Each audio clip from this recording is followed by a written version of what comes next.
Hello and welcome to Not Gambling Advice, the baseball betting stream on the Just Baseball Network. It's probably your least favorite gambler here talking to you. My name is Peter Apple, and I'm here to deliver you some MLB winners. It is Monday, July 17th. We have a pretty damn solid show ahead of us. We have my picks.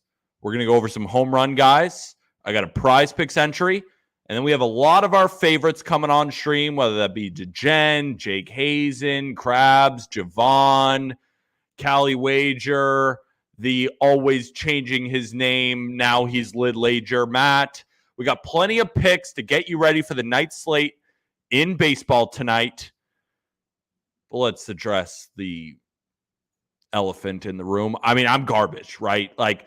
But I just want to address this because I've seen a lot of people, hate comments are hate comments and just saying you suck. And it's like, yeah, whatever. I expect that when I'm on this crazy losing streak.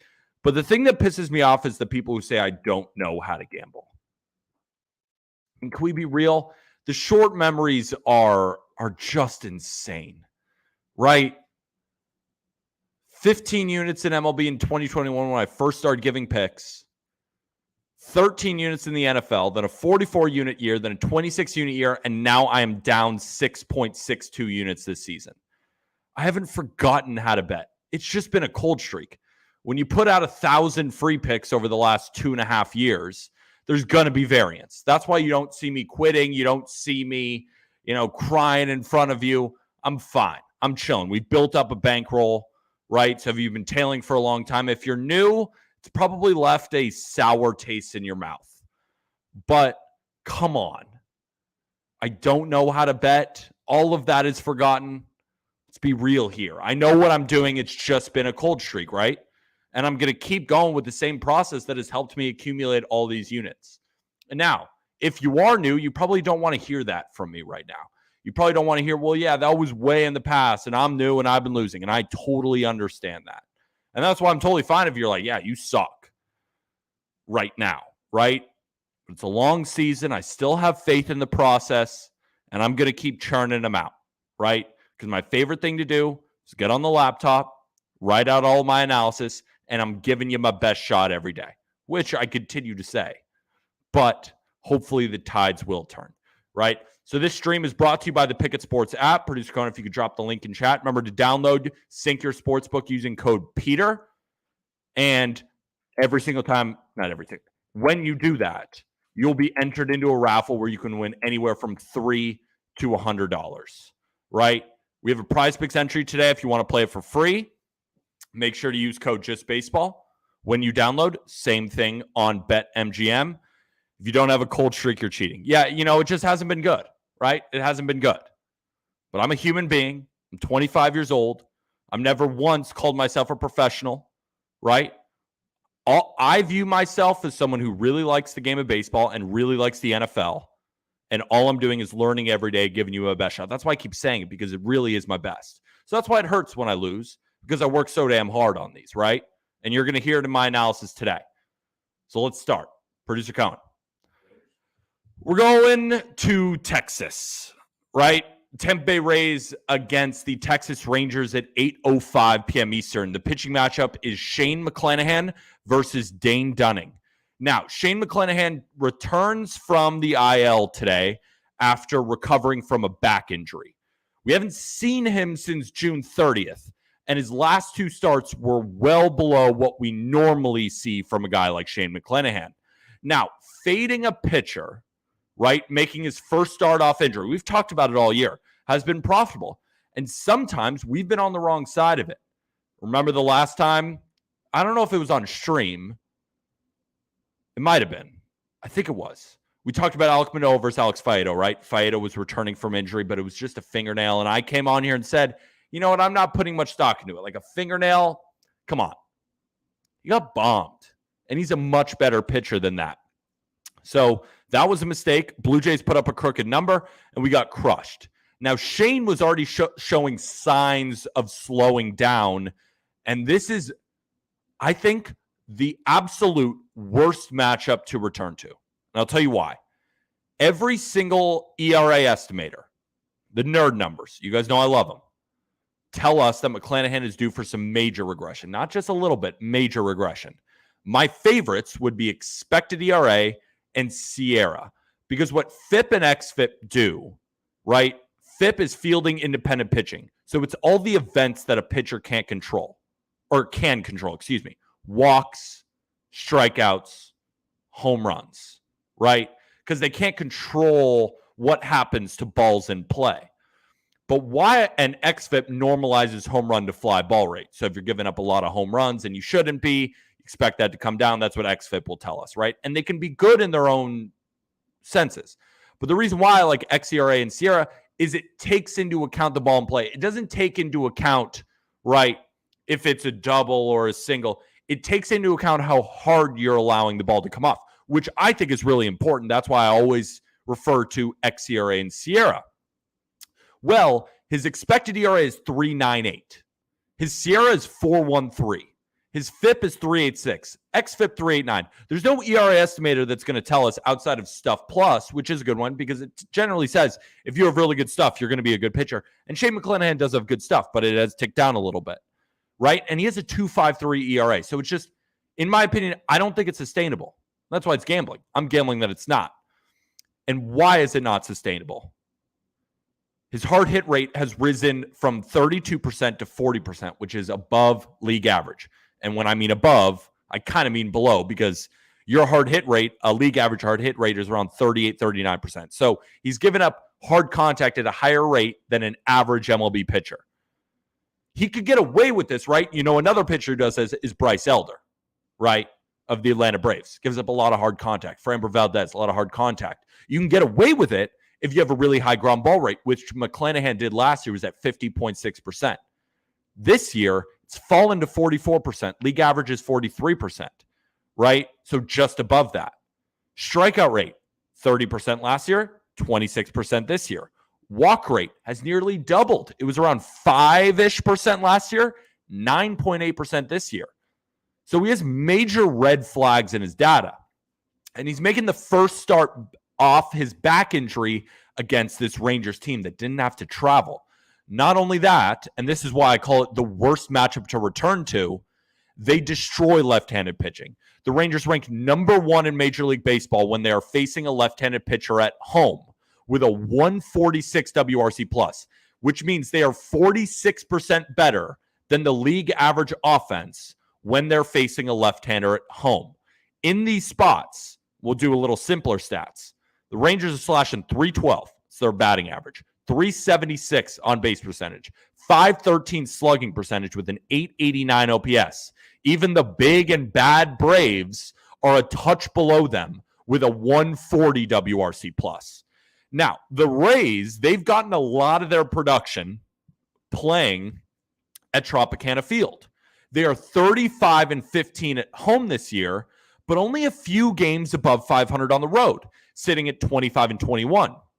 And that was actually worse going into their series against the Royals, where they did take 3 out of 4, right? At home against right-handed pitching, 126 WRC plus, 26% above the league average.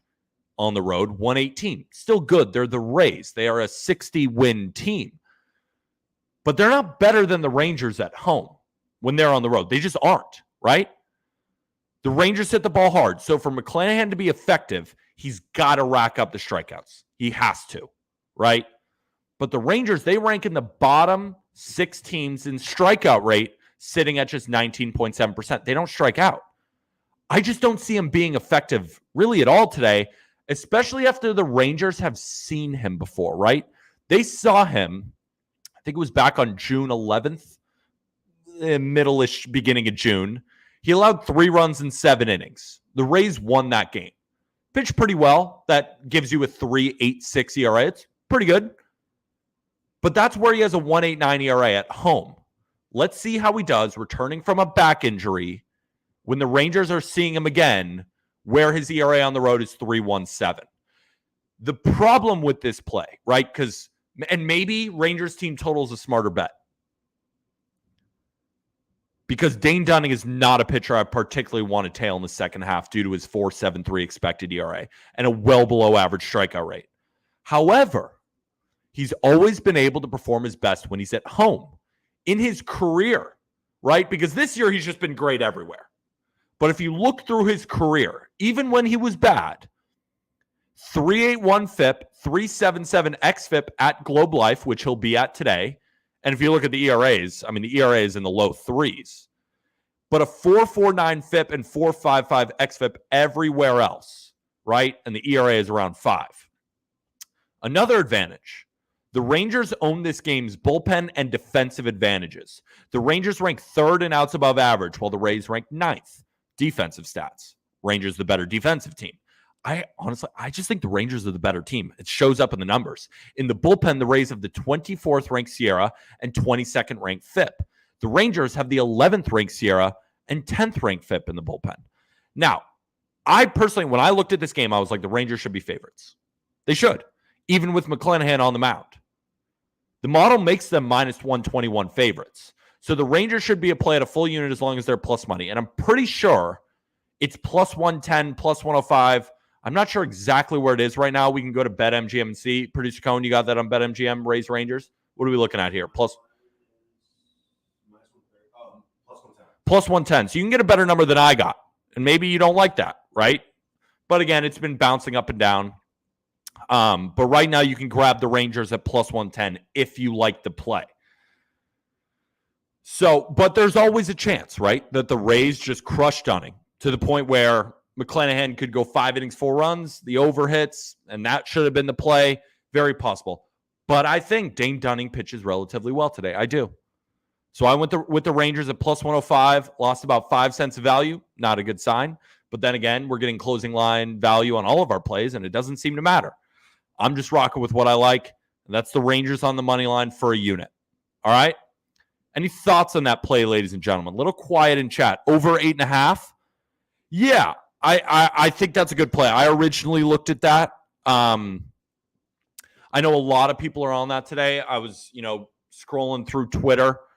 When you lab at NFL Futures, also should talk with Theo Ash again. Absolutely. CLV has not been helping us at all lately. Agreed. So play it if you like it. Another reminder, if you're coming in new, I have been horrible. I'm always going to be transparent. You can't guarantee winners, but what you can guarantee is transparency. I think fading Shane should be definitely a good look, Pete. DeGen, we're going to talk about it when you're on stream today because I know he's your guy.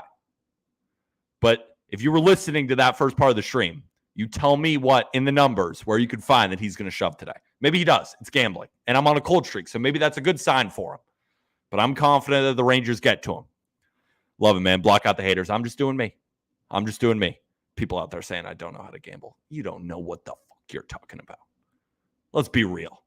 There's a reason people are tuning in. And I'm not trying to toot my own horn, but I work damn hard at this, right? I work damn hard every single day. Don't tell me I don't know what I'm doing just because I'm on a bad cold streak. Come on. Give me a little bit more credit, ladies and gentlemen. Just a little bit more. You could say I suck right now, and you would be totally right. You could say I'm an auto fade right now. You'd be totally right. But to say I don't know how to gamble, that grinds my gears. Because of course I do. All right, let's get back to it. I'm fired up. I'm fired up and in a good way. You see my smile. I'm fired up in a good way. All right, let's get to prize picks. DeGen, you're going to love this one. We're taking Shane McClanahan under 5.5 strikeouts. DeGen, ask yourself why Shane McClanahan at 5.5 is now 5. Just ask yourself that. Maybe he throws a no-hitter with 4 Ks. We'll see. But the Rangers, they do not strike out against left-handed pitching. Bang. Look at that. How did baby producer Cohen? How's that tasted, Jed? Up 4-0 on the Rangers in that graphic or in that game. Great. We love to see that. Shrek. Whit Merrifield. All-star Whit Merrifield. Rangers are full of them. McClanahan was returning back from an injury. Again, don't expect him to look like his regular self. He faced the Rangers at home back on June 11th, where his strikeout rate is much higher. Right? He has a higher strikeout rate at home. He's just way better at home. And he only finished with 5.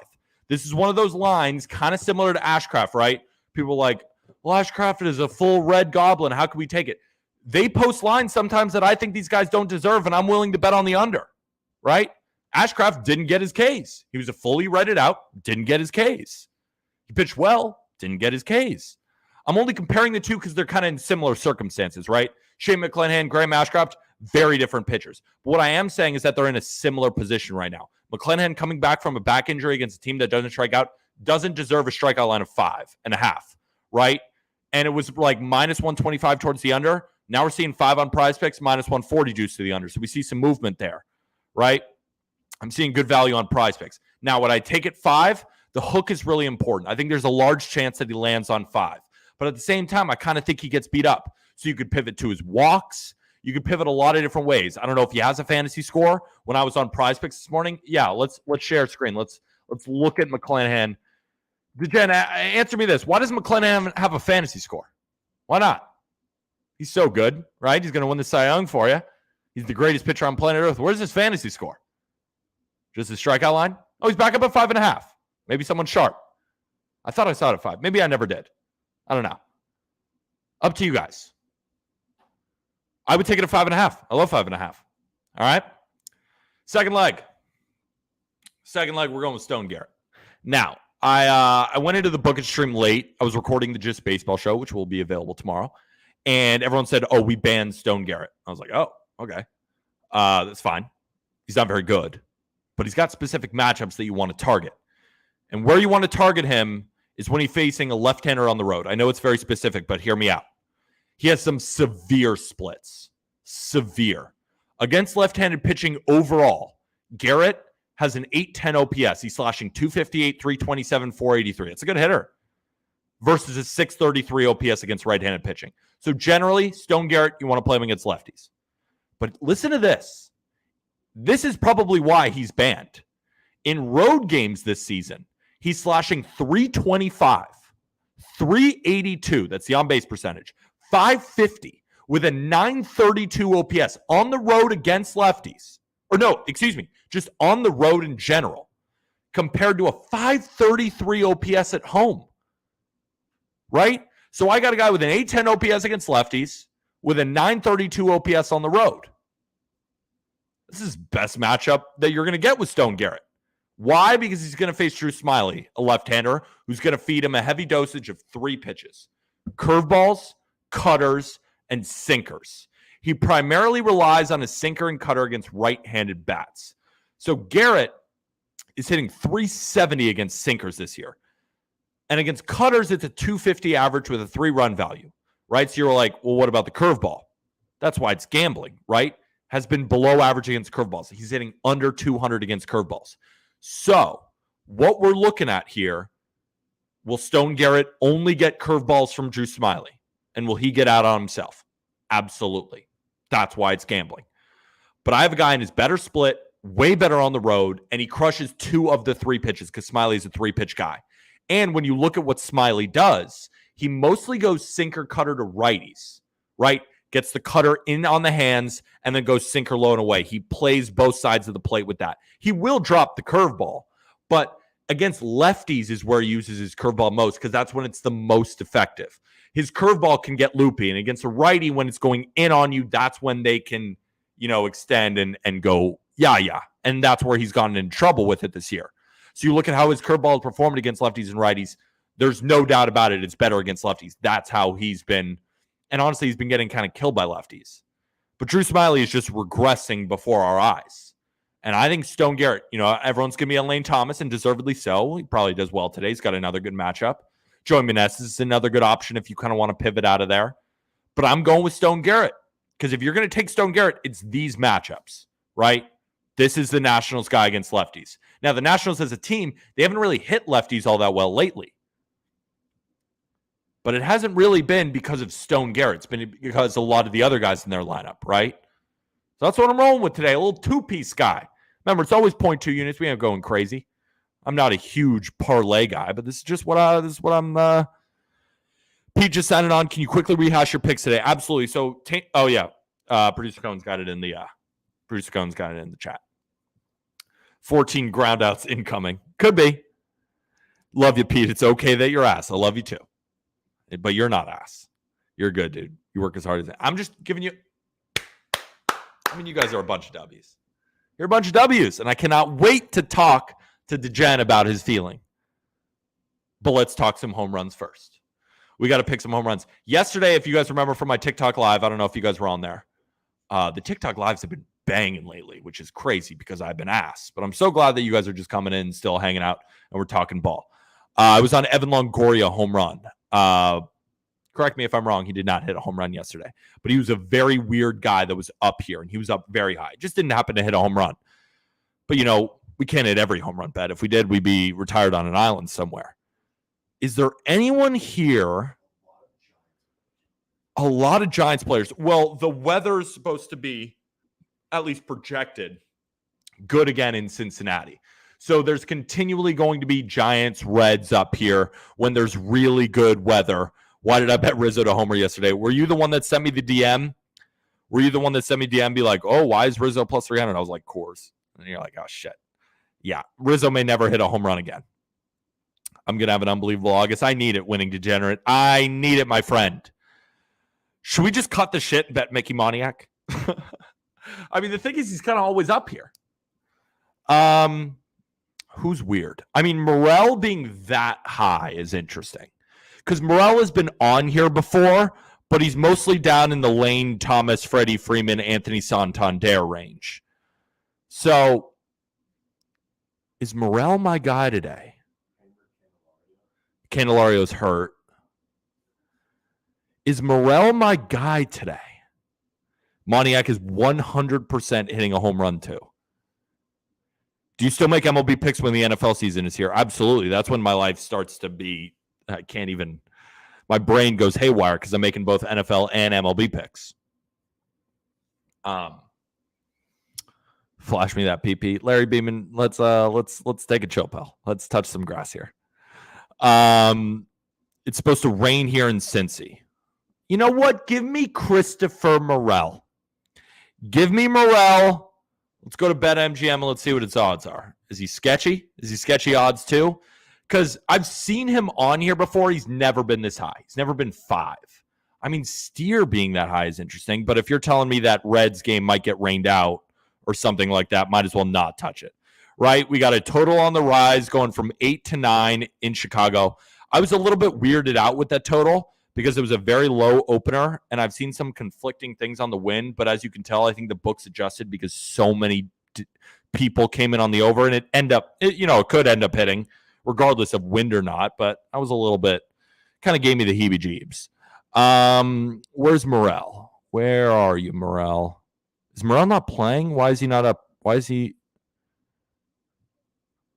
Home runs. Where are you? Is he not playing? Am I an idiot? Is he hurt? Is Christopher Morel hurt? Am I being a moron? Why isn't he on the home run odds? Did they take him down because they know he's going to hit a home run? Well, let me see. Is he not in the lineup? No, he's hitting 6th. Anyone have his odds? Why is it not up here on BetMGM?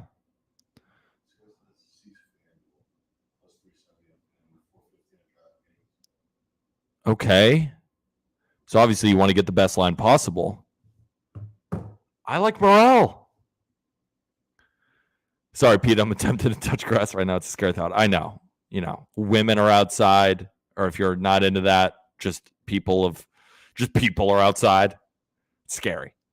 MLB crossover NFL A's. It's going to be a blast. I can't wait for the NFL season. Morel's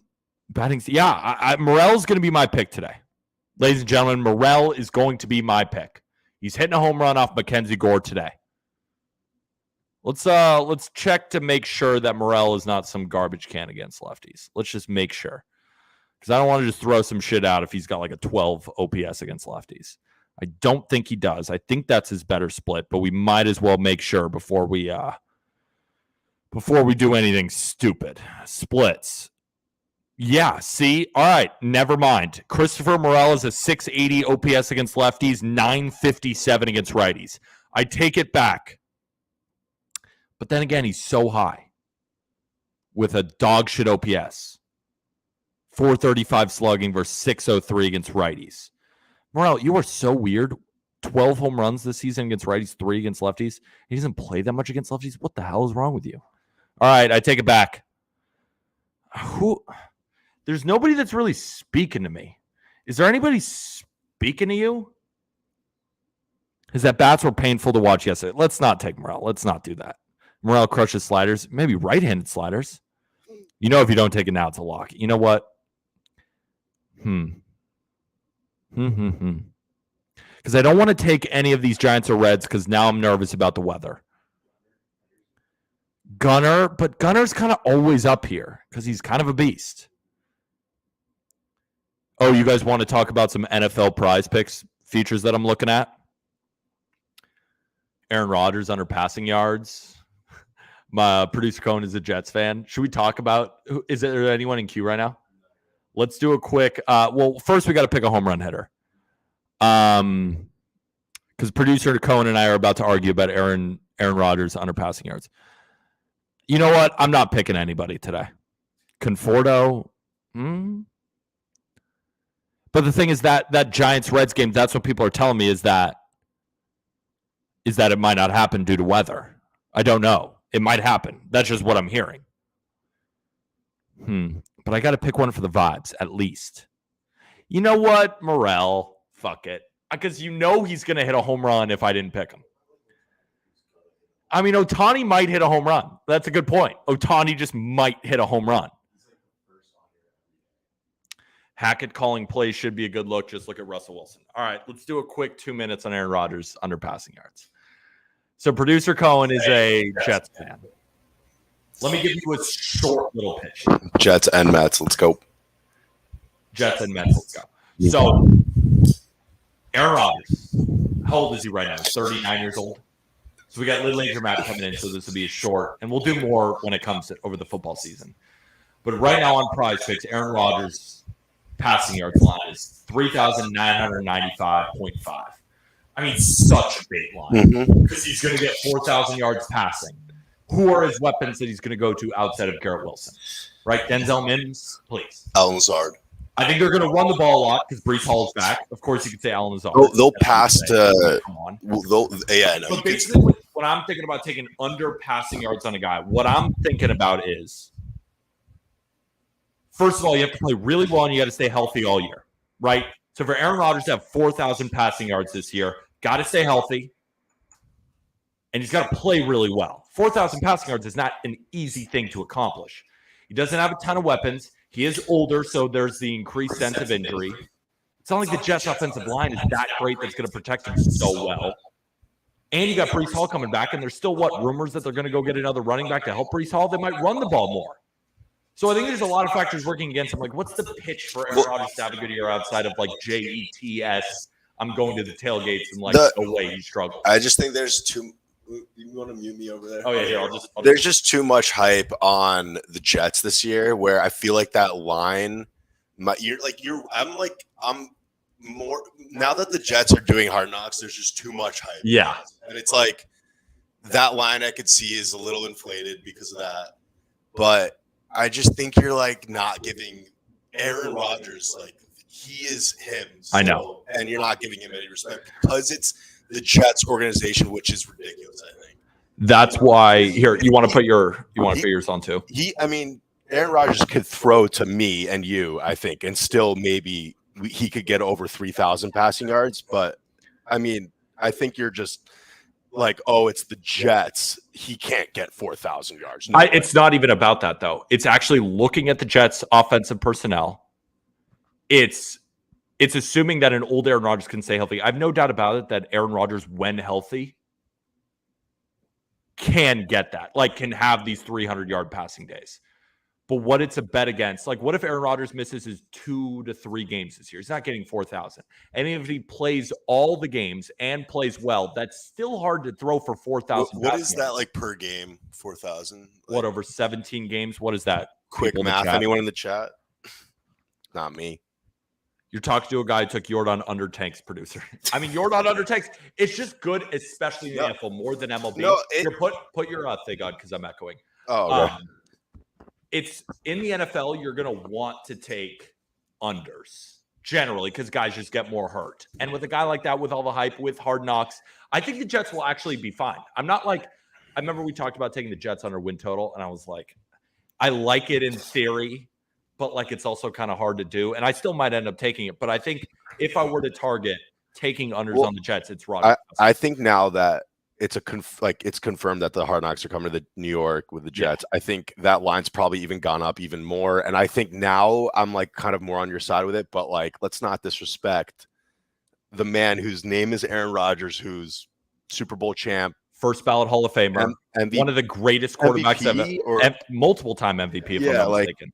He'll be all right, you know. But what's up? We'll get back to baseball. Get Lid Lager in. Get Lid Lager in. Lid Lager. Oops. How are you, my friend? Hey, brother. What's going on? Any thoughts before on Aaron Rodgers? Thoughts about football. I mean, don't ask me twice. So you make a very good point, Peter. Their personnel is not. I mean, it's not conducive to a 4,000-yard season. I love Garrett Wilson, but like that's absolutely. it. And I love Breece Hall. I think they're going to use him a ton. Question for you. Of course, I mean, Breece Hall's coming off an ACL, at 23, 24 years old. So obviously he's going to only be used so much, so early. That being said, though, I feel like you're undervaluing Aaron Rodgers' ability to move in the pocket and his ability to dump off. That's where he's made a lot of his bread and butter, with Aaron Jones recently, with just those passing yards, just those short dump offs, and obviously after the catch ability. But at the same time, do you believe in the Jets defense to hold everyone to low scoring? If you do, then you like the under. If you don't trust them, then they're going to be behind a lot. You can see a lot of garbage shit, a lot of garbage time. So that's what would scare me. How can you not trust the Jets defense? That was by far the best unit on the field last year for them. I mean, if you're comparing the Jets offense to the Jets defense, it's not saying much in lieu of the quarterback situation they had last year, obviously. Yeah, their defense, I mean, they got it in chat. Their defense is like top 3. I mean, they were they were. I think by PFF, they were like the 4th best defense in the league. Now, are they the 4th best this year? No. Are they top 10? I think so. They haven't lost like incredibly important personnel. I think I don't think Sauce is going to get worse. Agreed. At the same time now, again, I'm not saying that it's a terrible play. I would take the under as opposed to the over. But with Sauce now, there is obviously more information. There's more video on how he plays certain receivers in certain sets. So obviously they'll attack him a little differently this year. Yep. But again, the defense was really good last year. I'll give you all that credit. Absolutely. But are the Jets going to be able to run the ball enough with an injured Breece Hall, with an injured potentially franchise running back off and not use their Hall of Fame quarterback? Is that really the perspective you think that their offense is going to go? Especially with the head coach is probably on the hinges to maybe get fired if they don't meet standards this year. Robert Saleh, he was fantastic as a defensive coach in San Francisco. He hasn't done dick all in New York. He's been really disappointing. And as you know better than anyone, if there's the toughest market in the world in all of sports is New York. So if they don't perform well, if they just run the ball boringly and they just run the clock like they usually do, is he risking his job? We'll see. And we'll talk more about the NFL as we approach the season. Yeah. But right now, we're in the dog days of summer, and you're on the Nationals. First 5 units. You absolutely. I love it. I'll tell you, if I wasn't so dog shit, I would have just gone money line. I would go reverse run line. But I am a huge fan of this play. A couple of reasons is, so Peter, this is something I think that when we find this spot, when we realize it's something, a good spot to fade, is first year pitchers who kind of reach that full year of starting mark. Their innings pitched, about that year timeline, they start to really regress. And I know you know that. Their arms start to get tired. When they start to get overused and they start losing the movement and their sliders and their curveballs and everything. And they're losing down in counts. They kind of lose confidence because they don't have that same confidence in their stuff. Absolutely. And then they're just throwing the four seam right down the heart of the plate. And if anything you can do as a major league hitter is hit a four seam. That being said, though, so I was looking at his numbers. That just happened to Mackenzie Gore. He just hit 160 innings pitched back in his first July or so, combined last year and this year in the major leagues. And that's pretty indicative of his most recent performances. He's been pretty bad. He was pretty great to start the year. But as we saw in June and July, his arm was getting tired. He was starting to throw a lot more four seams, and he just wasn't locating anything. That being said, I think this 2.5 week off, or this 2 week off little stint, I think it really rejuvenates him. He's only 23, 24 years old. He was a big prospect, and I think we see some life in his fastball again.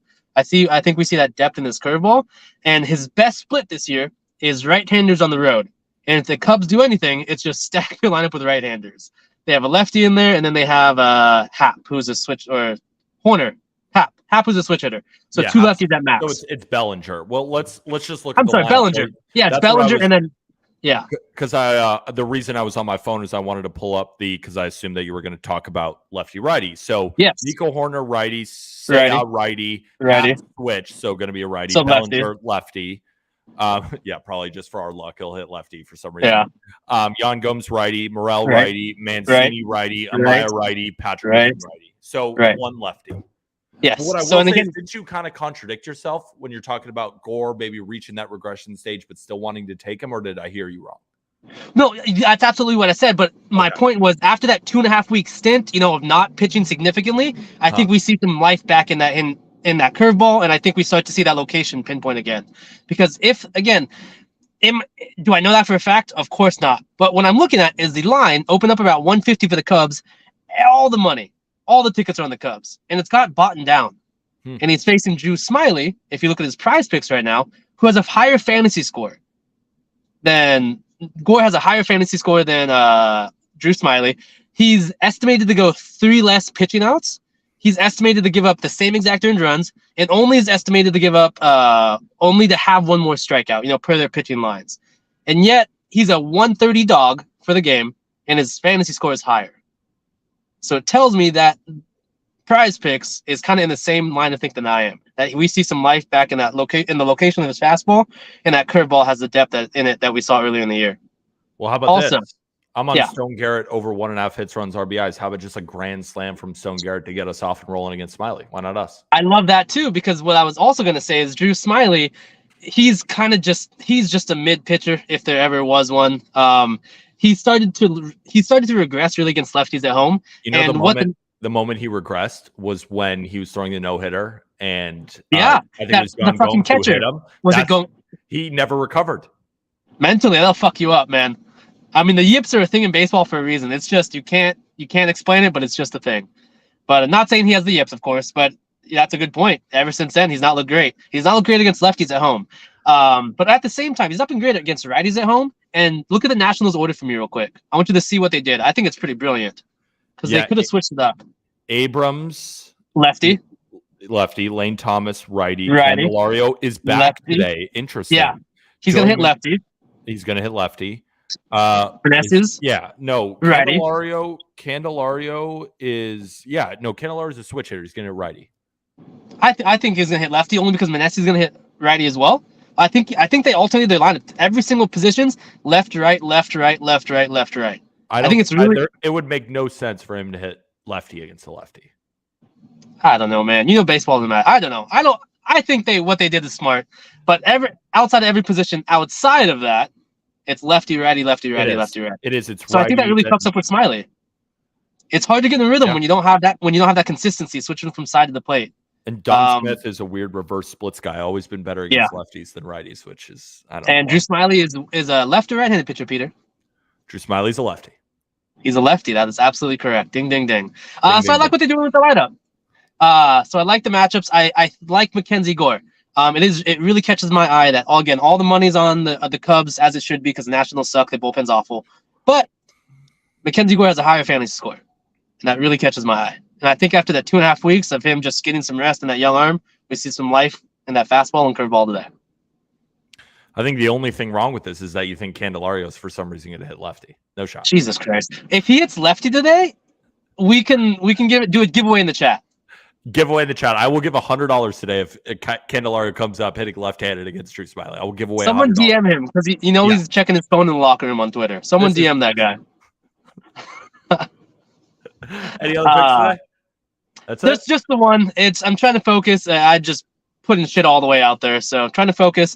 Really like this spot for the Nationals. I like them early. I don't like them full game because that bullpen's abused after that Cardinal series, and it's not good in the first place. So I just want to focus on Gore versus Smyly. Fair enough, my friend. Good having you here as always. Have a good rest of the day. Until next time. Likewise. Until next time. Who we got next? We got Jake Hazen. We got Jake Hazen on the line. What up? Looking handsome. How are you?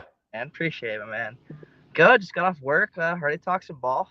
Ready to talk some ball. Any quick thoughts? Because Little Adrian and I got a little bit too far, and this is a baseball channel. We're talking baseball plays. It is July 17th, and nobody in their right mind wants to be betting on baseball right now. But you know what? We are.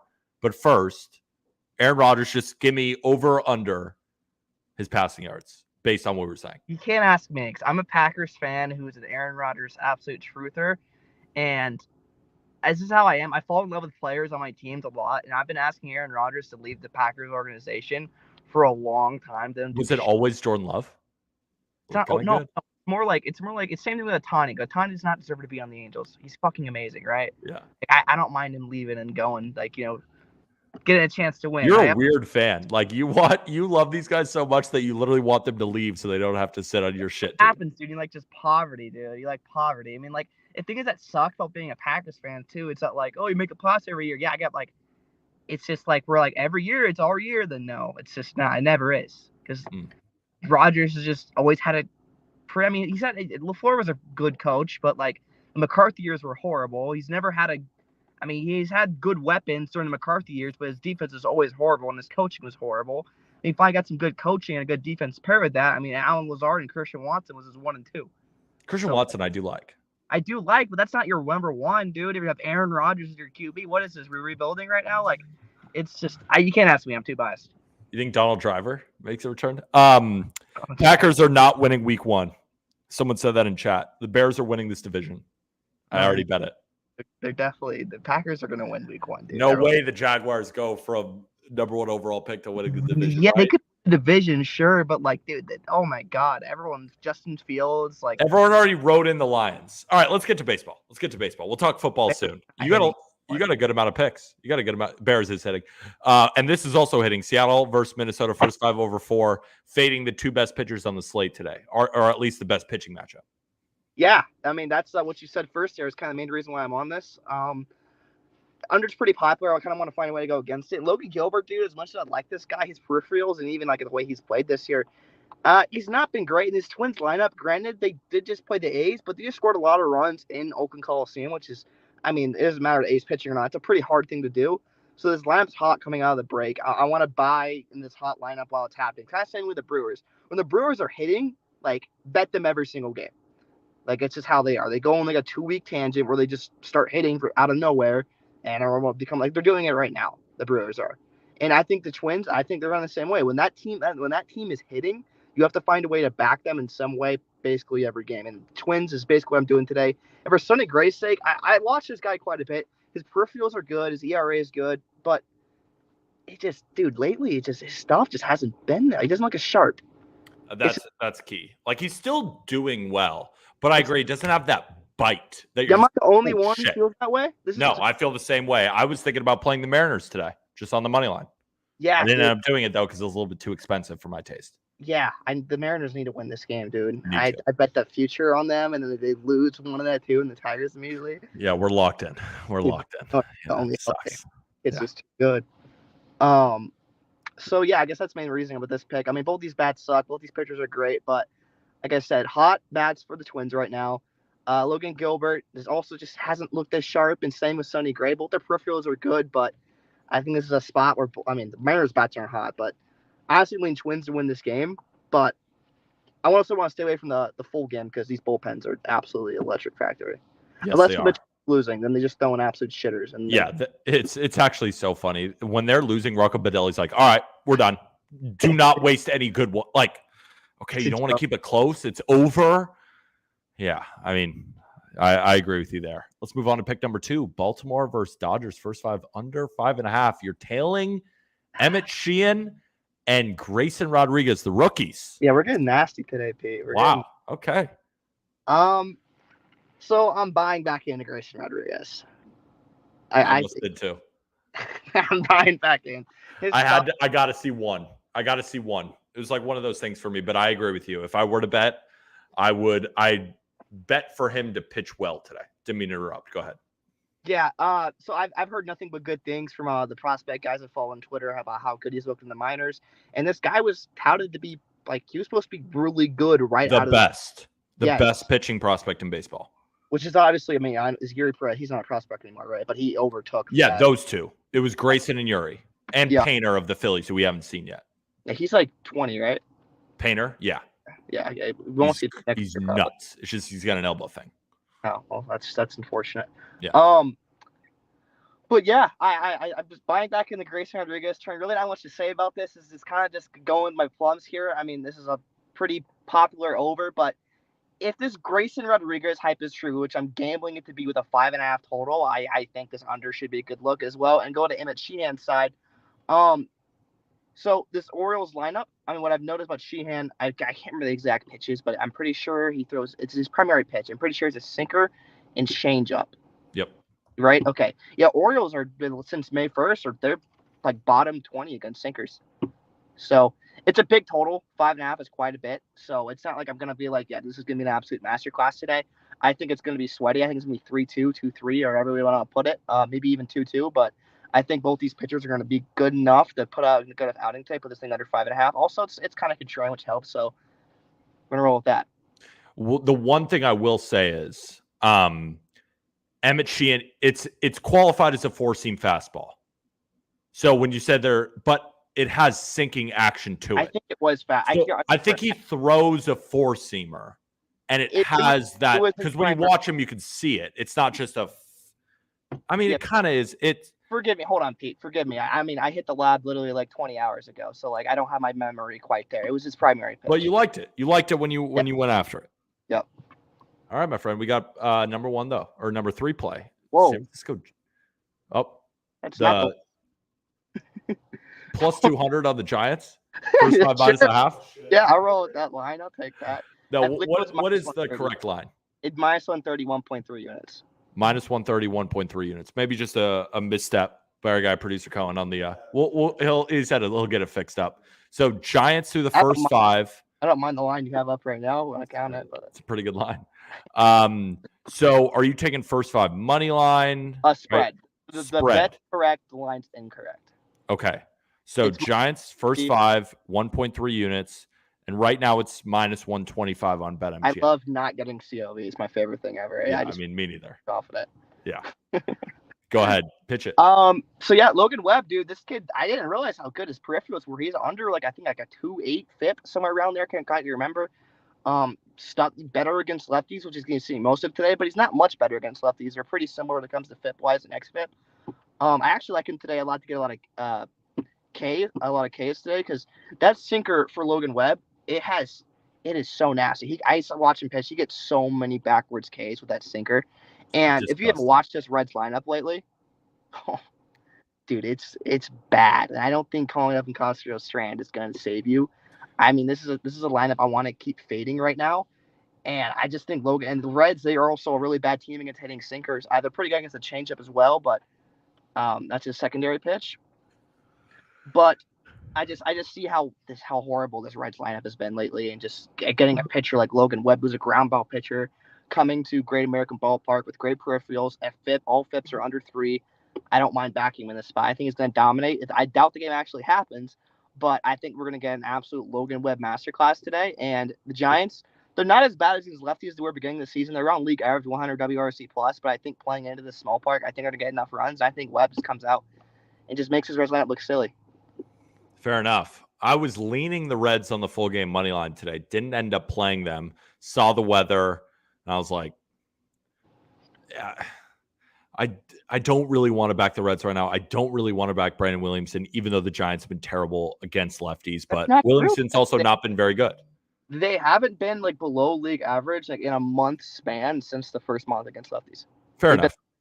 Dude, in in June, they had a 113 WRC plus against lefties. A lot of Mitch Haniger, though, is now out. Yeah, but I mean, so far since July, they've had 100. So they're not dog shit anymore. No, they're a fine team. Yeah, they're a fine team against lefties.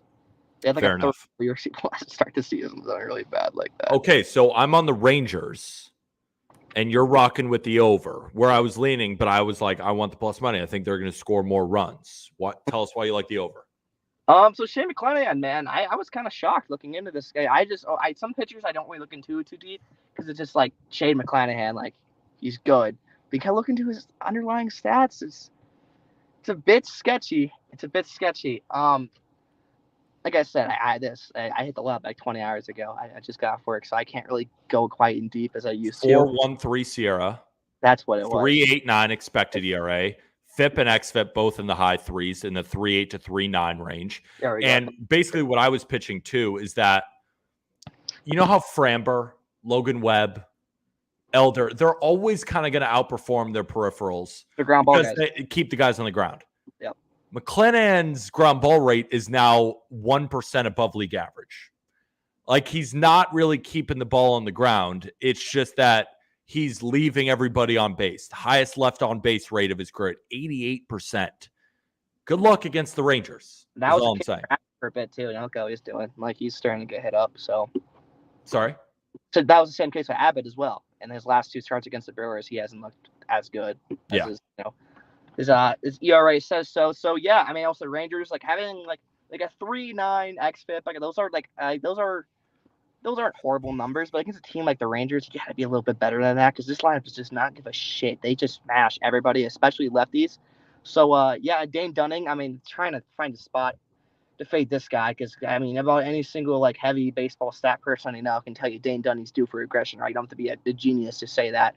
But I've noticed lately is that the aggression's been kind of coming for Dane Dunning. He pitched really well against the Red Sox, but outside of that, I'm pretty sure 3 of his last 4 starts have all been regression starts where he hasn't looked as good. So kind of coming down to earth. Granted, I'm a bit scared to back this Rays offense lately, but I look more into it.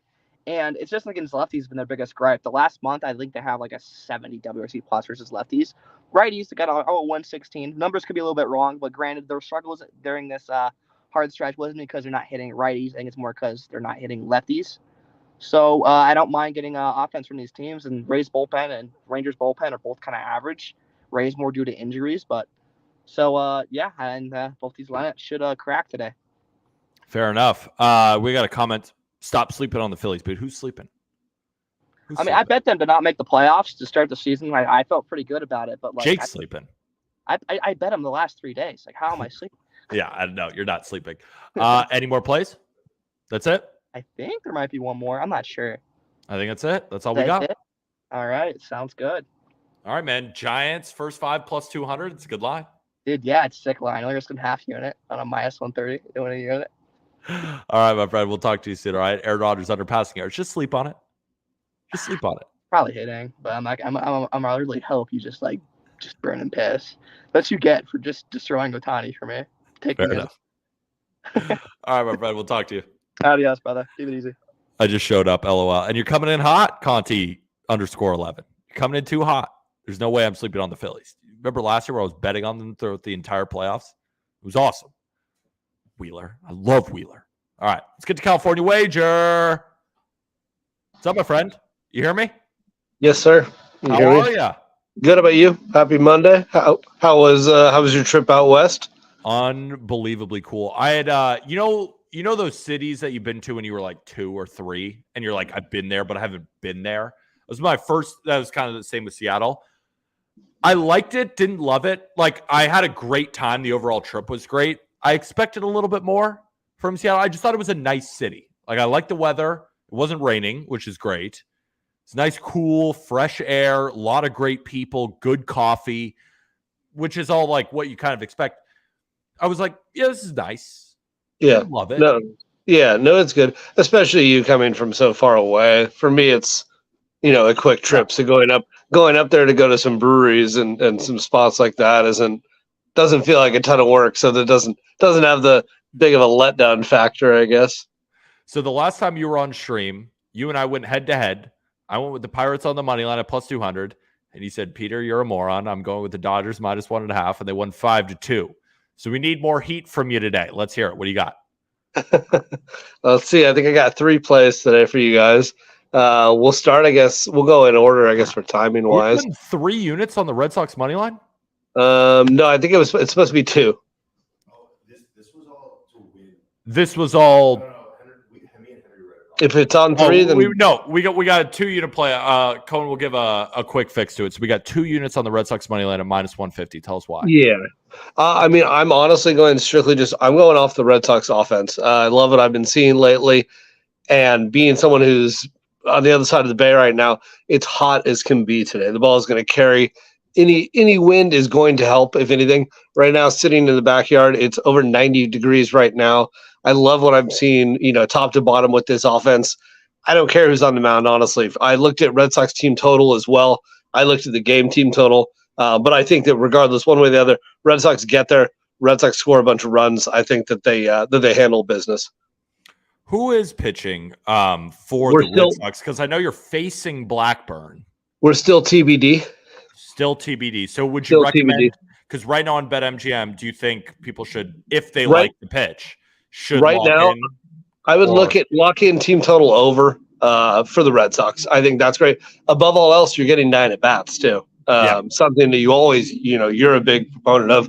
And, that's a big thing as well. Like I said, being someone who is right here in the Bay, right now I'm back over from the coast, back in the normal, peninsula. So it is very hot today. The ball is going to carry. There is no humidity. It is just a really dry, hot, time in the Bay right now for the next probably week and a half.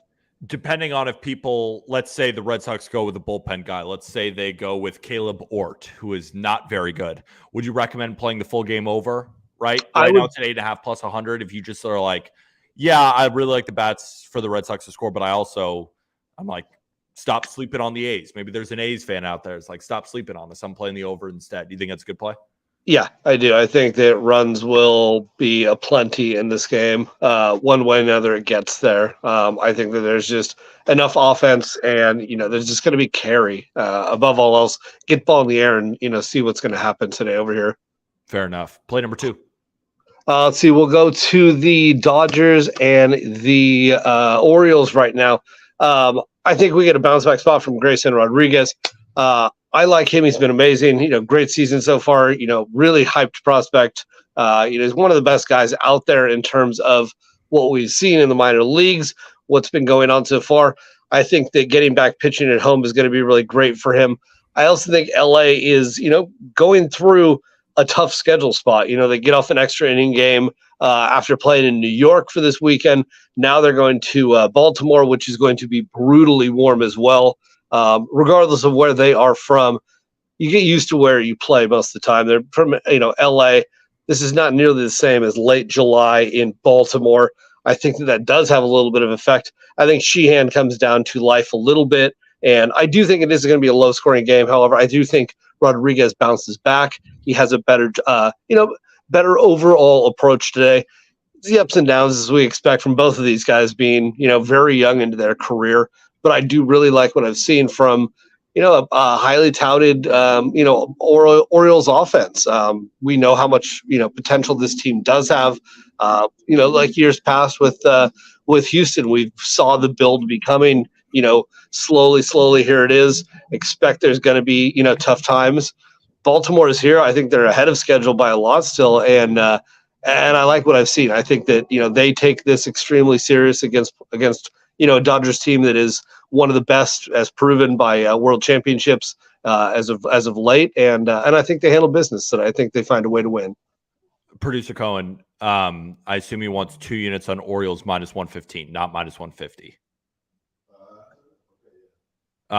So 2 units minus 115 for Baltimore. Trent 10-unit whale Dodgers. You're going up against a 10-unit whale.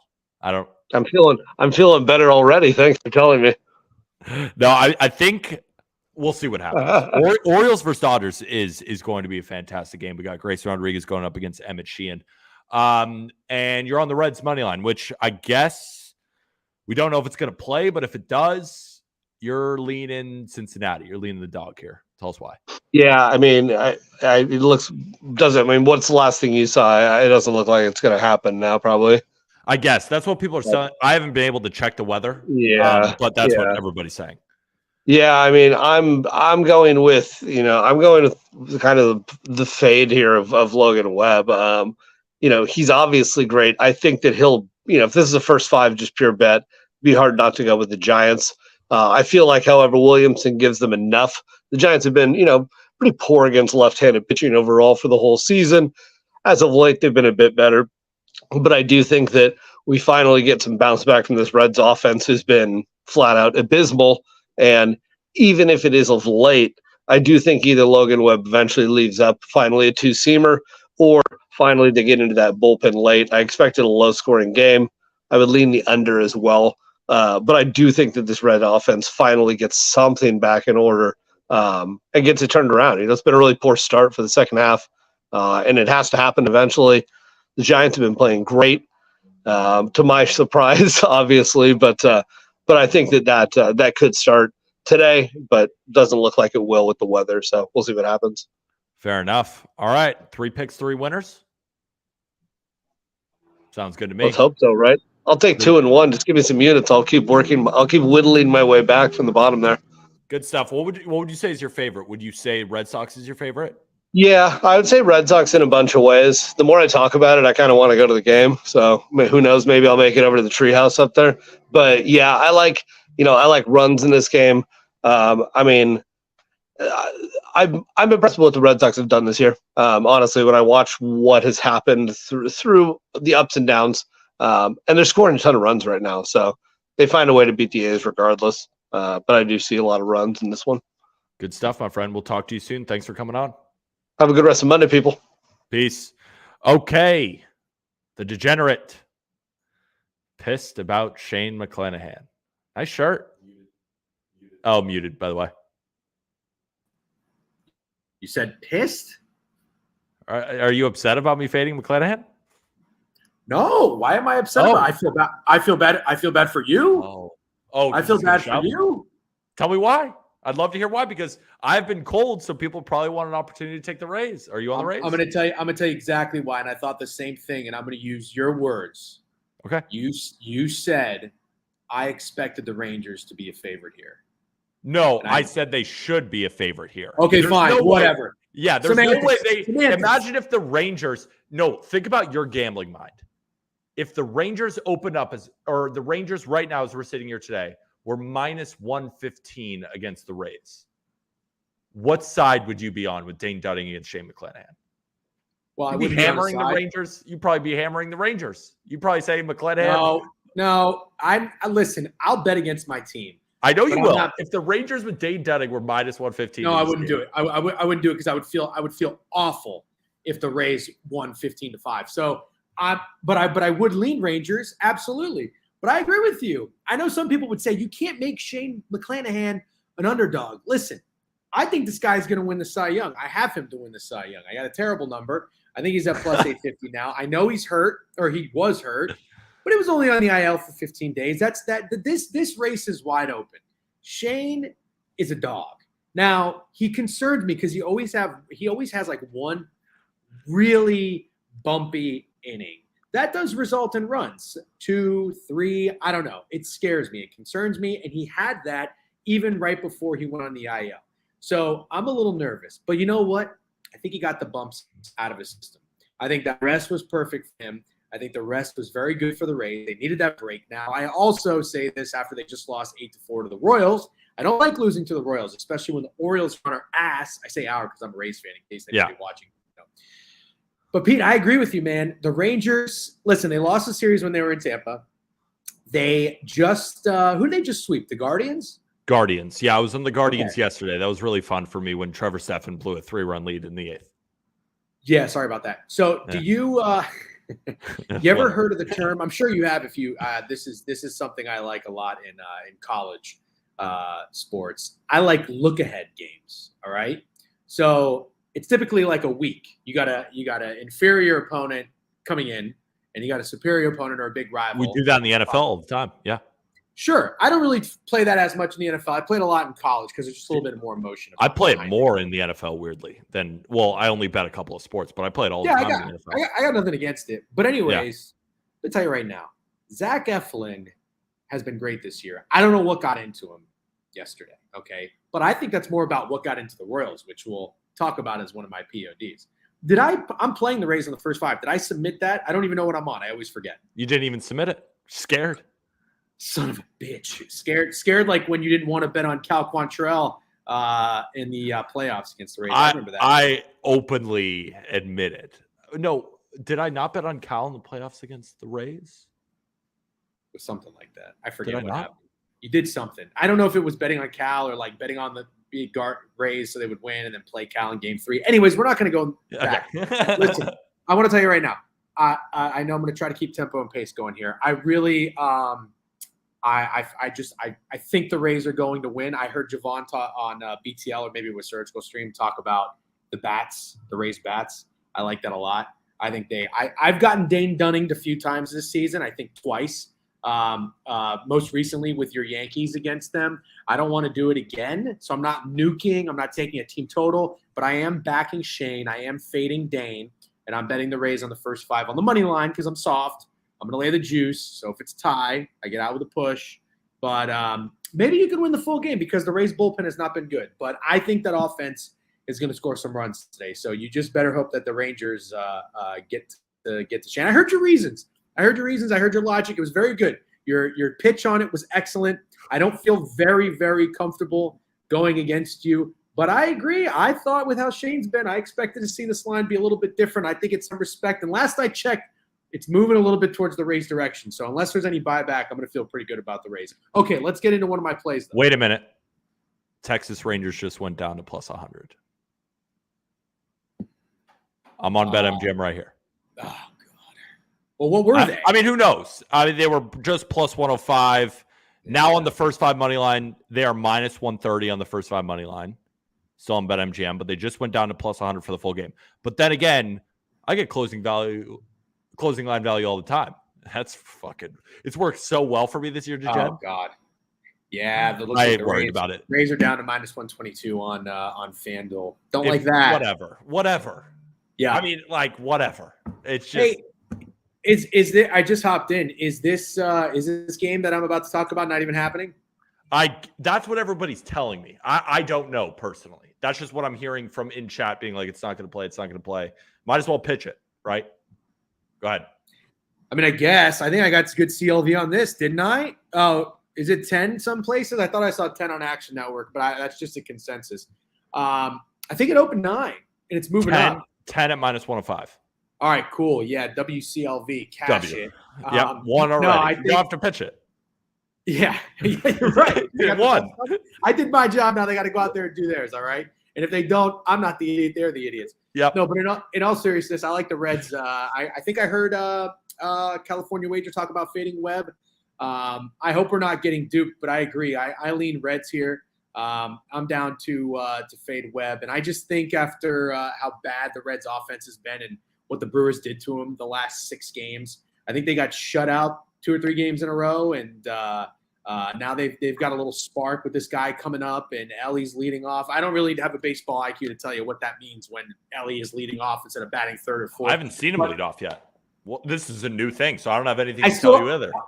But I'm just letting you know, from a casual baseball fan, whether you're batting 1st or you're batting 5th, like you're swinging a bat against the guy throwing the ball. So yeah. I don't know, like Jovan's bricked, Phil's is bricked, everybody's eggplant emojiing everywhere. I'm just here to say I think the Reds score some runs today. I've thought about this is the bitch of baseball. Sorry for cursing. I don't know how to play this properly. Do I want the Reds to win the game? Do I want the Reds to win the first 5? Do I want the Reds' first 5 team total over? I don't know. I thought about just honing in on the Reds bats, but I decided, because this has happened to me in the past, if I remove another team or a bad pitcher from the equation, that is, I want runs, I kind of kick myself for it. And I don't think Brandon Williamson for the Reds is that good. No. Okay. He's a 5 starter. He's a 5 starter. And like arguably might need to go back down to the minors soon. He's just not that good. If this was like an Ashcraft in the sense where I know he hasn't been good, but he's kind of turned the corner, maybe like he looks better, then I would be okay doing that. But I'm just going to go ahead and play the full game here. I think we get runs from both sides. And I think specifically from the Reds. So I like that. It feels a bit contrarian, despite the Reds being a very trendy team as of late. That's the only pause I'm having is I have to remember, even though it's like the last sample size of 5-6 games where the Reds have not been treating bettors very well who have been on them, over a 30-game sample size they have. So that's something to remember. They are at home. They are plus money. So I don't want to run to the window and nuke the Reds for any reason. And also, you could win this in a lot of different ways, right? What if the Giants win 7-3? Like the Giants are the ones. Like Logan Webb ends up pitching really well, and the Giants go off. against Brandon Williamson, which is entirely possible. So I like the way you're playing it. I wouldn't choose a winner in this game. I was originally leaning the Reds, and then I was like, so what I've noticed is these ground ball pitchers, models and like predictors, normally don't like them that much because they give up a lot of hard contact. Peripherals are not usually ideal. So like I'm always a little bit weary, and I've been burned a lot on like Webb, Elder, Framber, guys like that. So when I saw the Giants were pretty sizable favorites, I was like, should they be sizable favorites here on the road? So I just kind of stayed off, and I was like, do I like runs? Am I thinking too much? These ground ball pitchers just kind of put my head in a blender, and I'm always like, I just can't even bet on it. Why am I spending so much time going back and forth? There's so many other games. So I tend to normally stay away in these sides. But what I will say is this matches that system. It's not really a system, but it's something that you've been playing a lot. Yeah. Over was pretty sharp yesterday, right? Rose. People got burned. Yep. Now you're back on it with Logan Webb on the mound. It's still pretty high. Yep. I think the only problem with that pick is the game going to be played due to weather? That's, I think, the only. Yeah, Mother Nature's attempted to steal my coin quite a bit. So I'll just throw this out there. Last year, if they play, an early game tomorrow, I'm just going to go right back at it as long as it's the same pitchers. But if anything's different, I'll stay off. Anyways, that has nothing to do with the contest. I know I'm taking up a lot of time. What's my next play? Oh, the Kansas City Royals. Yeah, not thrilled about getting a 4.5 on BetMGM. I did get a 4 elsewhere, but it was like minus 115, I think. So it's actually creeping down. I don't know. It might be 4 now, which does not make me feel comfortable about this bet. But listen, I'm not going to be the guy that still tries to get cute and be contrarian and jump in on these short lines.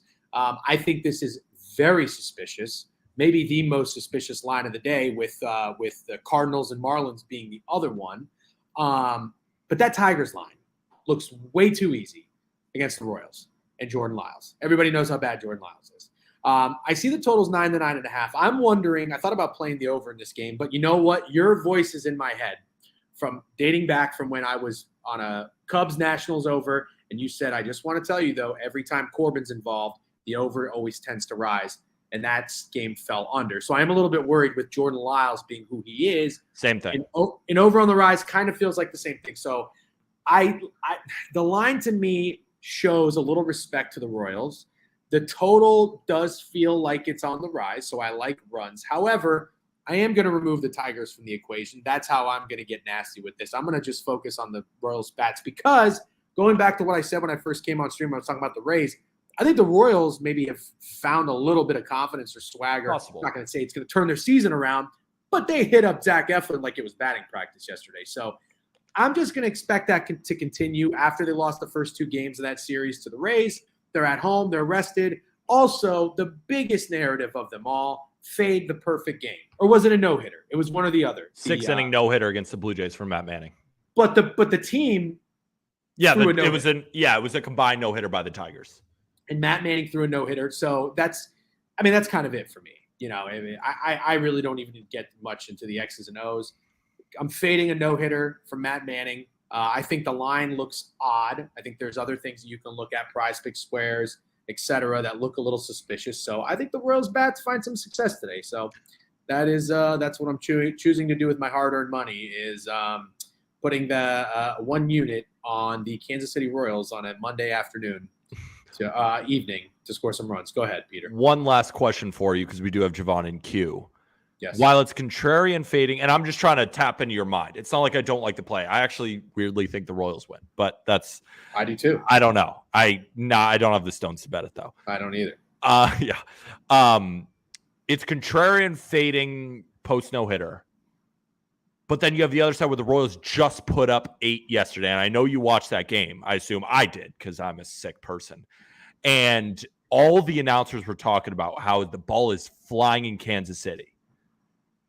Was there a reason why you didn't just take the full game over? Because, you probably think the Tigers are going to – that's why I'm just trying to tap into your brain because you were like – you just said, I like the Reds bats to score. I want to take the Reds, but I'm, not being too cute with it. I'm taking the over because what if the Giants do it? And then I hear this one. So that's why I'm just asking. I just want to hear your thought process behind it. I'm more than happy to elaborate. I always like an element of gross, nasty, or contrarian in my play. Removing the Tigers, in a way, is backing Jordan Lyles, which I don't necessarily want to do in saying that the Royals win.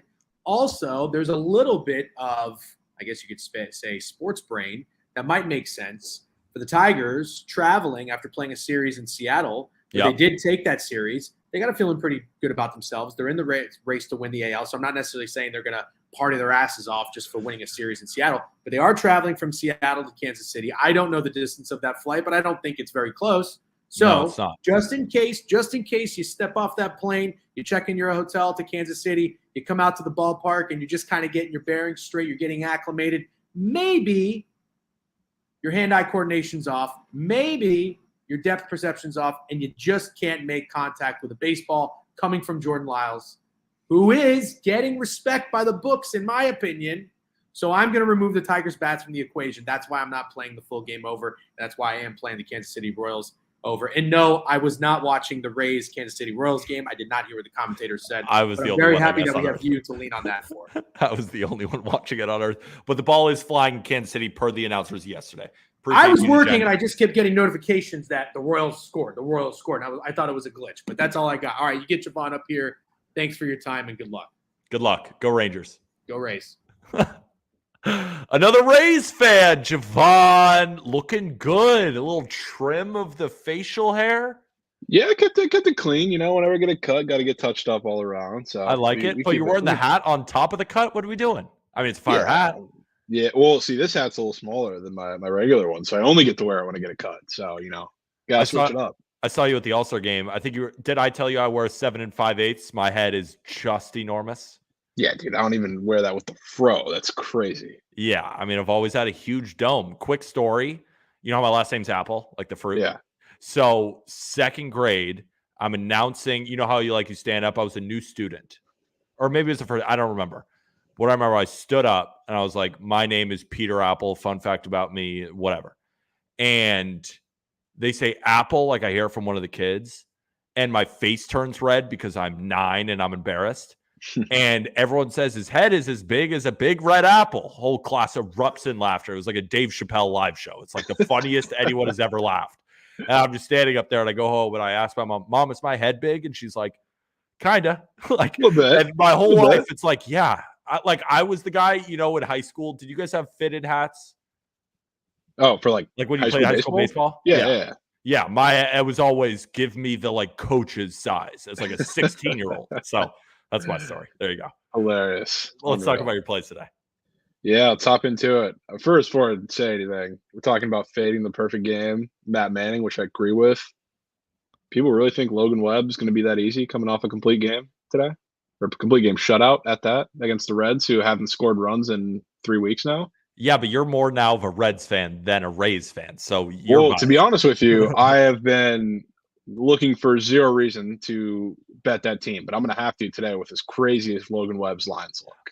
The only reason going to happen, I don't know, but if it doesn't, I'm not just going to knock bet it because it's going to rain out. It'll just DNP. But fair. Yeah, the only reason they weren't on this card is because I was waiting to see officially what they would do with their lineup with CES coming, and you're didn't find that out until after. Yeah, I'm bricked. CES is not that good. He's good. He's not great. He's what they need. Not untrue. Yeah, they could use a bat like his. He's got a lot of swing and miss in his game. And going up against Webb in his first start, that's a really tough opener for a rookie. Webb's getting rocked. I'll just leave it at that. If that game happens, could just not be CES who does it. Could be everybody else, which is I love Jake Fraley today. So if that game happens, it certainly could be him. And Elliott at the leadoff, where he's going to have hopefully RBI opportunities with who's been their best hitter, Will Benson at the 9 hole. Love it. Will Benson looks like a all-pro wide receiver. That dude looks like a ball player. He does, and he hasn't even tapped into his power yet, really. Freak. So I'm excited to see that, but. I'll get to the plays. Let's talk about my Yankees. We're winning today? Hell yeah. Yeah. I mean, I bet the Yankees not very often, but when I do like to back them, I like to back them when they're at their lowest points, at least as far as social media perception of them goes. Saturday, I took them after everybody and their mother was freaking out about them when their abysmal performance against Austin Gomber in game 1 of that series. They put up a lot of runs early and often in that game. And then here we are back again after a absolutely embarrassing collapse last night. with really the top bullpen arms. It's not even like a lot of people always blame Aaron Boone for mismanaging the bullpen. He put his high leverage guys in the game, and they just didn't have their stuff. And they blew the game not once, but twice, and then gave up a walk-off home run to somebody who didn't have a home run all season. So it was an embarrassing collapse for sure, but I want to back them coming off of that, especially because I know the Angels aren't traveling, but you know as well as I do that fading the Sunday Night Baseball team is pretty popular on every given week now because the system is very well known. I don't think many people want to do it today. And it's not the Sunday Night Baseball. Like, that's what people are like, well, why not the Sunday Night Baseball system? For me, the Sunday Night Baseball system is a team that then travels off. So the Angels, played Sunday Night Baseball at home, then they're still at home. So that travel component to the system, which is the most important thing, right? You play Sunday Night Baseball, the latest game of the day. Then you have post-game interviews. Then you get in a plane at like midnight. And then you travel and play the next day on the road. That's when the Sunday Night Baseball. But like a team that just stays at home on the West Coast, like I almost think that's why this game is so tough, because you got Yankees coming off Coors, you got Angels Sunday Night Baseball. It's a tough game, but you got the Yankees and Dogs. But Severino has sucked. Oh yeah, he sucks. But I don't think people realize just how bad Griffin Canning is either. I mean, he's not that good. He's not that good at all. I mean, he leaves his fastball over the middle of the plate quite a bit. And there's one thing that the Yankees have been able to take advantage of, regardless of their streaky offense during that stretch, and it's been that. And it's off speed. His off speed has been terrible. The curveball, anytime you look and I see Griffin Canning giving up a 460 shot, it's off that curveball. That is god awful. Left over the middle of the plate, doesn't really even break down anymore. It's embarrassing. Same with the changeup. Changeup's been horrible, despite, it looks decent on paper. You watch it and it's not very many competitive pitches. There's a lot of pitches that are left a little higher in the zone. So, I think the Yankees are going to tap into their power supply tonight. A lot of balls have been flying in Anaheim over the past, couple weeks or so, especially, yesterday in the Astros series, I guess the last 2 days. I think that continues with the Yankees. And this is a spot where I don't think really anybody wants to back them coming out of Coors. They've been terrible. Nobody wants them because of how bad they were in the Rockies series. You got Severino on the mound, who borderline has been unbettable, unplayable, whatever you want to call it. I honestly don't even think he pitches that well, to be honest with you. I just think it's going to be the bats going crazy against Griffin Canning. So I am liking the Yanks tonight. They also have seen Canning before. I was in the stadium with Aram. It was Johnny Brito versus Griffin Canning, and Aram said, I really want to play the over in this game. And I said, well, I'm not betting on this game because I banned the Yankees, and I made a promise to the Lord above. And I said, if I bet on the Yankees this year, you smite me down with all of your might. And so I just have not touched a game in where they're in. Yeah. But I said, I don't mind it because I think the Yankees have a good matchup against Canning, and Canning shoved. Now, that means they've seen it before. So my betting brain, I like the familiarity there. My Yankee brain, and this is why I can't bet the Yankees, is I watch the Yankees every day. So it's like that continued like anger and emotion makes me not be able to bet them. But Griffin Canning did pitch well. So I don't know what your thoughts are on that. But yeah, that was against like probably half of the lineup today at the most. Yep. So that's the thing that's keeping me away from that too. But especially, the reason why, I don't really get cute with first fives all that often, but I love the bullpen advantage here. The Angels bullpen has been terrible. I know you just saw a couple collapses from the Yankees bullpen, especially lately, which is part of the reason why I'm backing him today. So I think they score some early and often off of Canning and then just hold on later in the game. Fair enough. And just a question, would the Sunday Night Baseball system from Richie Parlay be somewhat applicable to a team playing at a 4 Eastern on Sunday, but traveling a great distance on Monday? Like I think Tigers. I think that's the Tigers. Like, it's not a system, but it's something to add to your handicap, right? Like, if you lean the Royals, if you like the Royals already, it's something to add to it that gives you a little bit more confidence. But there's no system involved in there, like something long-term, very profitable that you can kind of just lock in. And if you play it every time over the course of seasons, you'll make money. That's what a system is. That's not a system. But again, in this game, the Royals could win. So next play, you're on the Dodgers. Wow. Yeah, probably the only time I'm going to have both these teams on the same card. But Yankees, Dodgers parlay, what could go wrong? Yeah, what could go wrong? Only time I'm probably going to play it, or I would play it today. But for the Dodgers, I am not buying Grayson Rodriguez quite yet. I do long term. He's kind of the same way that I felt about Graham Ashcraft in his return when he made it against the Braves. I believed in him to kind of get right when he came back from his phantom IL stint. AKA him sucking. But the Braves was a really a tough first matchup for him, especially in Great American Ballpark. And I'm not going to pretend like the Dodgers are the Braves quite yet at this point, but I think this is a pretty bad matchup. I mean, on both sides we have two teams that hit fastballs very well, and you got two pitchers who are going to give a lot of them. So I mean, on one side you have Grayson Rodriguez, who on paper, I guess you can look and say he's been a little better, and they've been trying to push the narrative that he's been better in the minors. But when you look at all of his games here, the command's not getting much better. He's just taking advantage of obviously worse competition. You saw a lot of fastballs left over the middle of the plate. The off-speed command was not really sharp. It really didn't seem like. So not quite buying it back just yet, especially against this Dodgers offense, who I'm big on. The Dodgers are like my square team that I'm going to be riding to make a run this season. And I think it's starting right now, with that Mets series win.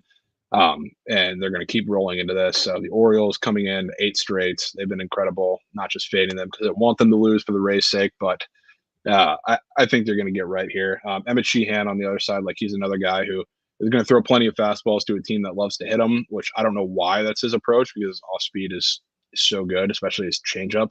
I think that's going to be a little bit more part of the game plan for him today. So I think you're going to tap into that secondary stuff a little more. Orioles hitters are going to be a little more off balance. I think the offense starts to slow down a little bit for them, and the Dodgers really just kick it up, start to be the Dodgers. I think the goats go up, and they put up a lot of runs today against Grayson. I'm also an Emmett Sheehan guy. He was a legend for the Tulsa Trollers, which is like right now the greatest AAA pitching staff in the minor leagues. Yeah. And he was the stud, and that's why they called him up. And I like him. The reason why I didn't touch this game, even though I will be watching every second of it, I can't wait to see these two guys. I don't know what I'm going to get from Grayson on his first start back, and I also don't know what I'm going to get from Sheehan going into Camden, which has been a place where it's easy to hit. And now you probably give the Orioles the bullpen advantage late. I'm actually a little bit surprised because hearing from your analysis, it seems like maybe Dodgers first 5 could be a move, but you're just rocking with them just to win the ball game. Yeah, I mean the Dodgers bullpen has been sneakily returning to Dodgers form. Ferguson, Phillips, and Gratterall. Yeah, and if you look at the Orioles bullpen, like that, you're not going to say they're bad necessarily, but Felix Bautista and Yennier Cano have not looked like those two have all season in the last handful of weeks here, especially like in the last, they haven't been in high pressure situations necessarily in about a week, but they've definitely been giving up a little more runs than we've been used to seeing them through the duration of the season. So I don't think the bullpen advantage is all that significant right now, to be honest with you. But I do think the Dodgers put up a lot of runs early, and again, maybe a situation where they just hold the lead for the whole game. Last question for you. No concern with Dodgers' bad road record and just won 2 out of 3. That's from the chat. That they won 2 out of 3? I mean, the Orioles have won 8 straight. So, I mean, I'm good fading that. That's fine with me. But the Dodgers' early season they're not the Dodgers now. So, I'm riding a little change there. And then here we go. Here's your gross play. Yeah, another one, which this would be a full unit if I, at the time of submission, knew exactly what the Red Sox were doing with their pitching situation. Like I assumed it was going to be an opener and then Pivetta, which it seems like it's still going to be. But I kept it half a U just to be not safe because nothing's safe here, but keep exposure a little small just in case something crazy happened. But another situation where I'm just riding these bats because the A's bats have been in separate stretches of the season. They get hot for short stretches of time. And right now, I think is a spot where I want to ride that. I think Geloff and Soderstrom, these guys have come up and they've given a little jolt to that offense. We saw them this weekend against the Twins, which I first kind of just took them because Pablo Lopez, it was more of a Pablo Lopez thing than an A's bats thing. I thought he was going to regress a little bit after his complete game shutout, his little Logan Webb performance last week. And you know what he did. And then I went back to him against Joe Ryan and they did the same thing. A lot of these guys look very good. And this is, half of the lineup that's seen Nick Pivetta already once this season. And I watched some of their ABs in there, and they're very aggressive early and often. They really didn't let Pivetta get to the curveball too much. They wanted to get on his fastball early. Not going to say they absolutely destroyed him, but for guys like Geloff and Soderstrom, watching them throughout the weekend, that's exactly the approach they're taking. So Pivetta today. Soderstrom is good. Yes, yeah, he's good. Geloff is good. A lot of the guys in the lineup, they're actually kind of fun to watch, which I didn't think I could say after the middle of the Oakland A's season. But we're big Soderstrom fans. We think he's very good. Oh yeah, he's got some Matt Olson in him. Oh yeah, 100%. I could see that. But yeah, I mean, I think he's energized this lineup a little bit. Him and a couple of the other guys they brought up. So I like their matchup today against Pavetta. I know it's going to come with an opener. I didn't quite see who it was going to be, but I'm not all that concerned. Brennan Bernardino. Oh, perfect. He's so bad. Yeah. So yeah, if they get a couple runs there, a couple runs off of Pavetta, which I certainly think they can do, I think this will be a one that could hit very early. Good stuff. All right, little peepee. Yeah, little PP. You know the guy who's up there first? Furman.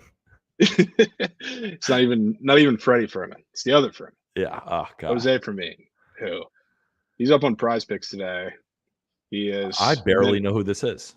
Yeah, I mean he's up on Prize Picks today. He is 0 for 3 in his career. He's played 2 games, and they put him up for half a base against Jesus Luzardo, who A is Supercorp today, B has incredibly suspicious lines in the first place, along with the overall line in that game, and C, it's Jose Furman who's hitting in the 9 spot with a -130 over half a base. So you tell me what's going to happen here.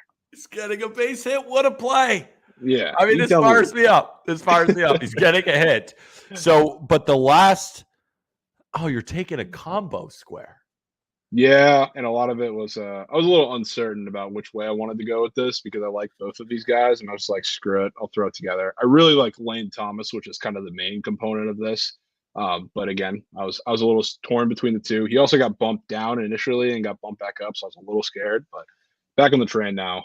Lane Thomas against Drew Smiley, who, like, weirdly enough, like, yes, you think of Lane Thomas as kind of like the poster child for the Nats and what they were doing early season against like soft tossing lefties, but the rest of that lineup hasn't been very good outside of him. And I was looking at some historical numbers, to say the least, that Lane Thomas has. And for a guy who, I know he's hit home runs this season, but you're not known for the power supply. He has a .94 X slug against Drew Smiley and 9 ABs, which, again, for a guy like Lane Thomas, I paid significant attention to that, even if it's in a smaller sample size. But, you know, Arsenal-wise, of course, on the left side, I think he gives Lane Thomas anything he wants to see today. And the Nationals are going to put up runs, which I kind of in the back of my mind think they do. I think it's going to come from Lane Thomas not starting it because he's not leading off anymore with CJ Abrams, but Abrams has actually been really good at the leadoff spot too. So maybe an early RBI opportunity for him there. Like, you know, it's happened for the last couple of games, but really love his matchup today. And then Nico Horner, a lot of the same deal.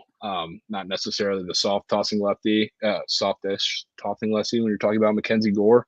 But I think he's going to be the Kickstarter for a lot of the Cubs offense at the top of this lineup. So I took the combo square, but Lane Thomas, main piece of that. Fair enough, my friend. I nutted up and I took Stone Garrett. Yeah, I mean, that's the play. I don't know if you were in tune with, I think it was like the last week before the All-Star break. He was in like a lot of really good matchups. I think part of that was the Red Series. And like the entire community took him for like a week straight, and he just bombed every single game. Good. It's like we're all scarred. So you can hop back on him now. It's probably the right move. That was my time. All right, Javon, appreciate it, my friend. We'll welcome on Crabs next, but 3 plays, 3 winners, and a little PP. Yep, got to. Get after, my friend. Talk to you soon, all right? Yep. See ya. Okay, Crabberton. And we're What's not up? flashing. How we doing? And we're not flashing the leaderboard. We're not. We're not Don't do it. Don't. Whatever you do, Will, don't show it. Oh. Don't do it. Right, Fire hat game consistently from the BTL. Sure. I got this one at Camden 2 weeks ago.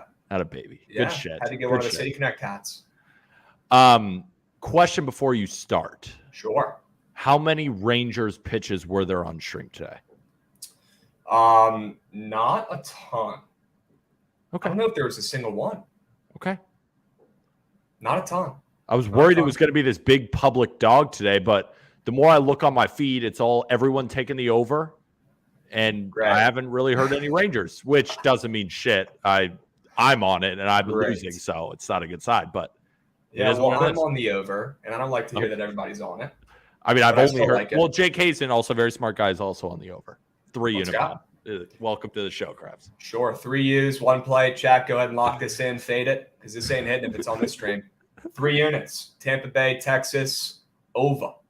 Was it 8.5? I believe 8.5. 8.5. And it's sticking at 8.5 too on BetMGM right now. Yeah, it's not moving too much. Saw some 9s around, but I think we're 8.5 there. either way, Shane McClanahan is doing this year exactly what he did last year, where he fell apart about halfway through the season. Some guys just don't have the juice. Some guys don't have the stamina. I don't know what it is. I hope it's not a recurring thing. I hope he actually, just has a minor injury or something that he's going to recover from. But it's a little sus. And then we got Dane Dunning, who is literally been escaping the regression monster more than any other pitcher maybe I've ever seen since your guy Cal Quantrill. We know how that ended up turning out. Quantrill. I don't care who it is. Or saying it for 2 years. Quantrill. He's got to be out of the league anyways in a week or two. It doesn't matter. Pete. You're a bad person. He's about to be Trevor Bauer's number 2 over there. Damn. Okay, it's not going to matter, brother. But look, Dane Dunning just got destroyed by the Nats. Looks like the wheels are falling off his wagon. Good, because I keep trying to fade him and he keeps overperforming. But not tonight. Not tonight against this Rays offense that was not doing anything special for about a month, but they're starting to pick it back up. They just won a series on the road. We know they're better at home, but against Dane Dunning, who's sketch, and the Nats just put up an absolute legacy performance against him. If they could do it, the Rays are going to do it even harder. Unfortunately, for Dane Dunning, a guy that I like, I think he's a goofball up there, but the party's over.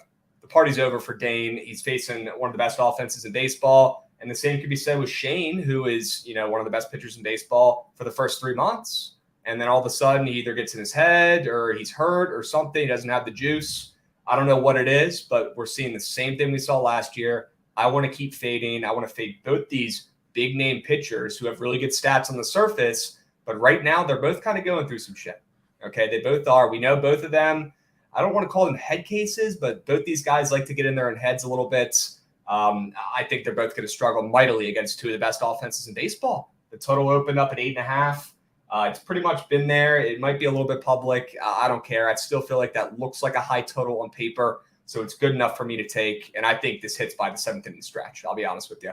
One of these 2 arms is going to get absolutely obliterated by one of these top 5 offenses. So you're not on the Dodgers too? I thought that was squad ride. Squad ride Dodgers, yeah, 100%. It's not a part of the stream. Not a part of this stream. One play, one winner. So, why not play this?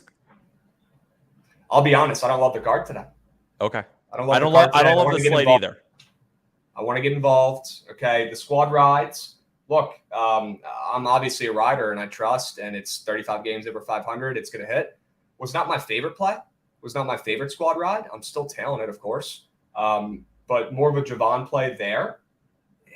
And I just cannot get over this total being at 8.5. It was at 9 earlier. It's kind of been creeping back and forth a little bit. Either way, I still think it's high, and we're going to get a ton of runs.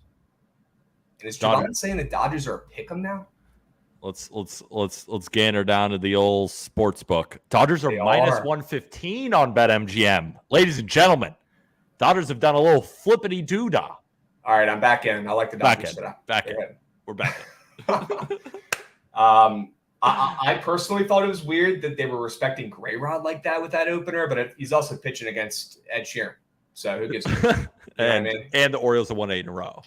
And the Orioles have won 8 in a row, and the Dodgers are the big name Dodgers, but they probably haven't been playing as good as they should be. So I get it. I'm cool with it. It's gross. It's gross. No bet has ever lost. No bet has ever lost with CLV. Nope. You did your job. Now it's the player's fault. What's your favorite play today? I'm on the Rangers money line. It's my favorite play today. Okay, good. All right. Yeah, I don't really know who's going to win that game, but I just know there's going to be a ton of runs. I think the Rangers score more of them. That's all I need. You're on the same page with me there. You think there's something going on with Shane? Yeah, I do.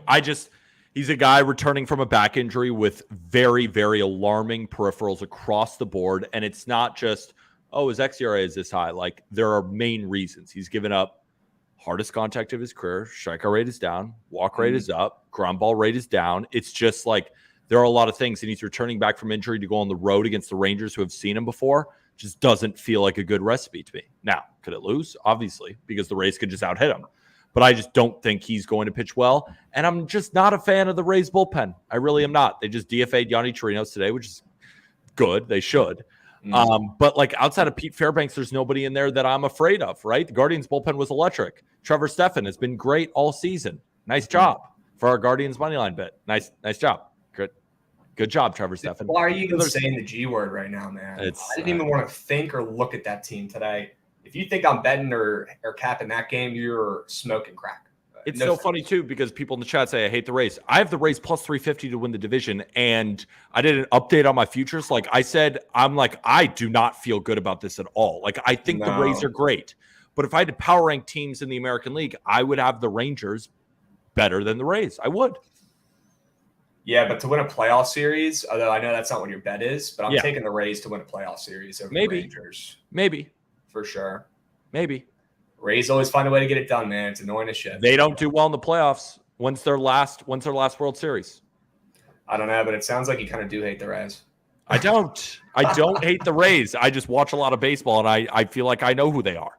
Rays are cake, Rangers fraud zone. Nobody's good. The only team that's good is the Braves, and people will find an issue with them too.